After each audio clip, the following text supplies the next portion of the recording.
Assalamualaikum warahmatullahi wabarakatuh. Perkenalkan, nama saya Alan Awaludin dengan nomor NPM 21215301. Di sini saya akan menjawab soal UTS mata kuliah landasan pendidikan. Nomor 1 ada 5 nomor. Nomor 1 itu menanyakan tentang menurut Anda apa fungsi dari mata kuliah landasan pendidikan. Nah, menurut saya itu pengajaran yang diselenggarakan di sekolah sebagai lembaga pendidikan formal agar peserta didik memiliki kemampuan dan kesadaran yang sempurna terhadap hubungan dan tugas sosialnya. Karena dari pengertiannya juga landasan itu secara leksikal, landasan berarti tumpuan atau dasar atau alas. Karena landasan merupakan tempat bertumpu atau titik tolak dan dasar pijakan. Sedangkan dari pengertian pendidikannya memiliki tujuan pengembangan potensi diri untuk memiliki kekuatan spiritual, keagamaan, pengembangan diri, kepribadian, kecerdasan akhlak, serta keterampilan yang diperlukan untuk dirinya atau masyarakat, bangsa, dan negara.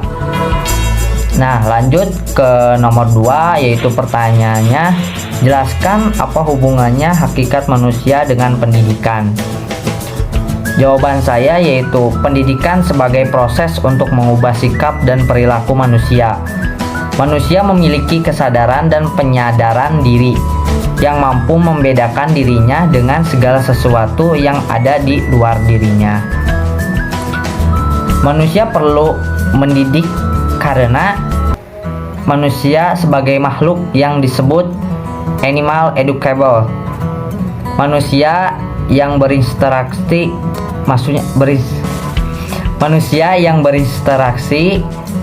harus dapat menjadikan dirinya itu hakikat adalah manusia itu sendiri.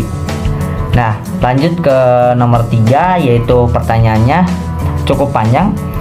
Melalui kegiatan belajar mengajar, seorang siswa pada akhirnya memahami konsep toleransi dan memiliki sikap toleransi terhadap orang yang berbeda kebudayaan, agama dengannya. Dalam kaitannya dengan hal ini, menurut Anda, hal apa yang bisa dilakukan seorang pendidik untuk dapat memberikan pemahaman tentang konsep toleransi kepada peserta didik?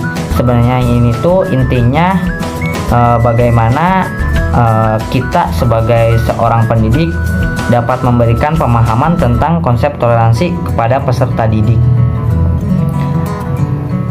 Jadi menurut saya sikap manusia untuk saling menghargai dan menghormati baik antar individu ataupun antar kelompok.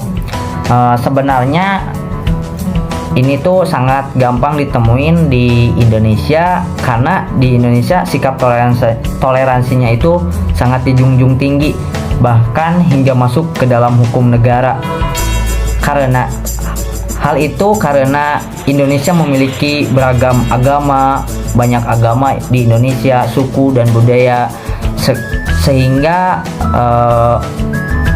saling berbeda pendapat gitu.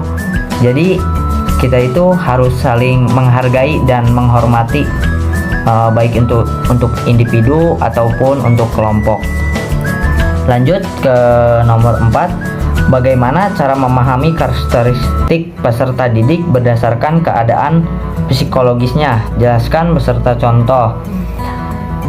Yaitu yang pertama, menjadi teladan untuk perilaku anak didik. Nah, kita kan sebagai contoh pengajar lah, harus memberikan teladan perilaku yang baik, jangan mencontohkan hal-hal yang buruk lah kepada peserta didik, karena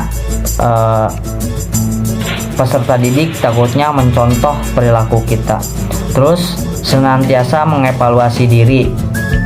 Nah, ini senantiasa mengevaluasi diri ya, kita sering-sering evaluasi, dimana kita teruskan bahwa ilmu kita itu belum cukup Jadi terus belajar. Kita juga sebagai pengajar juga harus tetap belajar supaya bisa meningkatkan kualitas kita sendiri dan bisa meningkatkan kualitas pendidik, kualitas yang dididik sama kita. Terus memahami lingkungan sekitar anak. Nah, ini sangat penting, memahami lingkungan sekitar anak. Terus mengenali peserta didik lebih dalam. Nah, biasanya itu kalau guru-guru tidak mengenali peserta didik lebih dalam itu adanya kecanggungan, adanya peserta didik enggan bertanya, tidak aktif, biasanya seperti itu. Hal ini mengenali peserta didik lebih dalam itu sangat penting lah. Terus lakukan pendekatan psikologis. Terus perlakukan siswa dengan adil. Nah, ini juga kita sebagai tenaga pendidik harus memperlakukan siswa dengan adil, dimana jangan membeda-bedakan mana yang pintar, mana yang bodoh, semuanya sama-sama sedang belajar. Jangan membeda-bedakan siswa. Jadilah sahabat. Nah, jadilah sahabat supaya kita tidak dibenci oleh anak-anak. Lanjut nomor 5. Pancasila merupakan landasan filosofi dari negara Indonesia. Jelaskan implikasi landasan filosofis Pancasila terhadap pendidikan di Indonesia. Jawaban saya nomor 5 ini, peranan Pancasila terhadap pendidikan Indonesia ialah Pancasila sebagai dasar negara mampu memberikan acuan untuk menjadi manusia yang berkarakter dan bermoral tinggi, sehingga Pancasila dipercaya sebagai landasan teori untuk menghasilkan putra bangsa yang sebagaimana mestinya sesuai dengan apa yang diharapkan. Oke, mungkin itu saja yang dapat saya sampaikan. Itu merupakan jawaban dari mulut saya tentang soal-soal UTS yang Ibu berikan. Semoga memuaskan. Saya meminta maaf bila mana ada kesalahan.